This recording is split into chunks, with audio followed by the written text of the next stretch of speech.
Hi, I'm Anne-Marie Kuntz, and this is my Legal Aspects of Teacher Evaluation presentation. As we read the articles for this assignment, several things became evident. The first of which is that the idea and issues surrounding teacher evaluations are a really hot topic across our nation right now.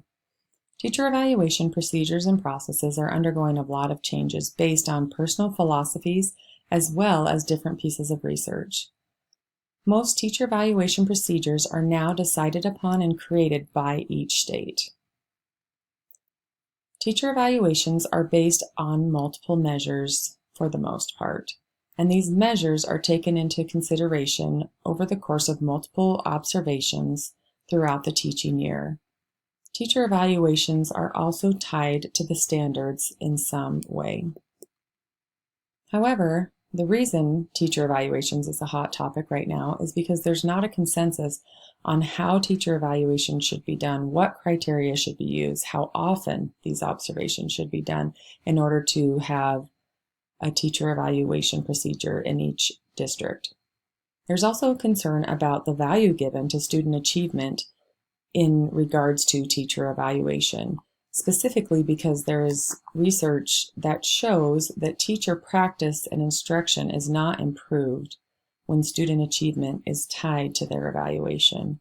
So as educators and future administrators, we are left with the question, are these new evaluation techniques really better?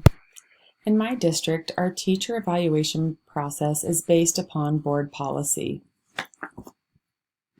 Our board policy states that our teacher evaluations are based on observations, professional practice, and student achievement. Our observations are done throughout the year, and those are set up between the administrator and each teacher. Specifically in my building, as a teacher in the pre-conference stage, we determine a goal that we're working on with our administrator so that he knows that that's what we're working on, and he's specifically looking for that in our lesson as well as our rapport with our students so that then he can be collecting feedback on that goal. The professional practice portion of our teacher evaluation is based on the Danielson framework. There's also a portion of our teacher evaluation that is based on student achievement, and this is based on measurable growth that is reported to the administrator and then discussed together. If a teacher feels that their evaluation is inaccurate or unfair, there's also a stipulation for this in our board policy. After receiving the post-conference evaluation with the administrator, each teacher receives a written evaluation.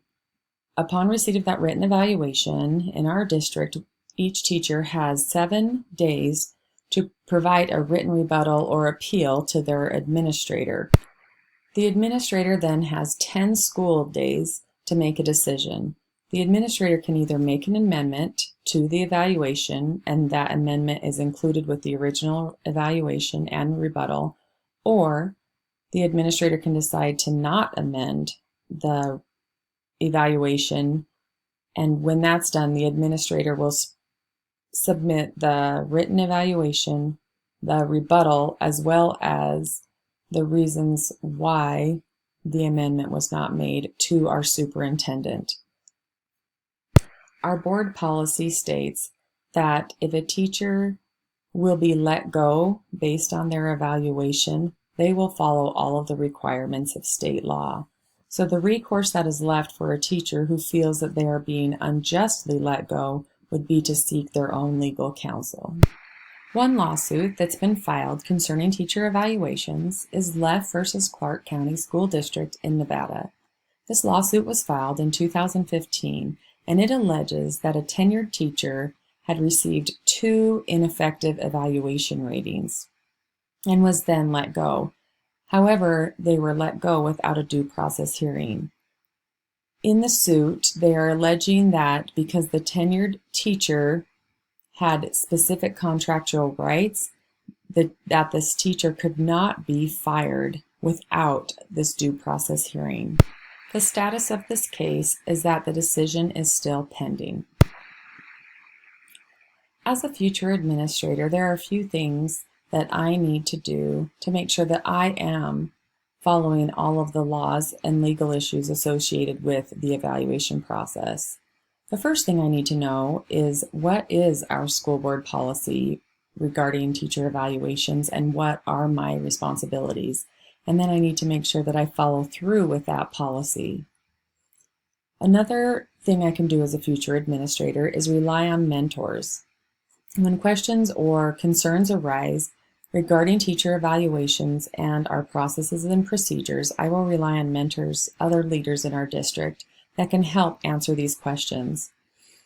The other opportunity I have to consult with others would be to speak with our superintendent to discuss ideas about teacher evaluations as well as resolve any concerns I may have. And if the need arises, our district employs legal counsel, and as an administrator, I would then consult legal counsel if needed.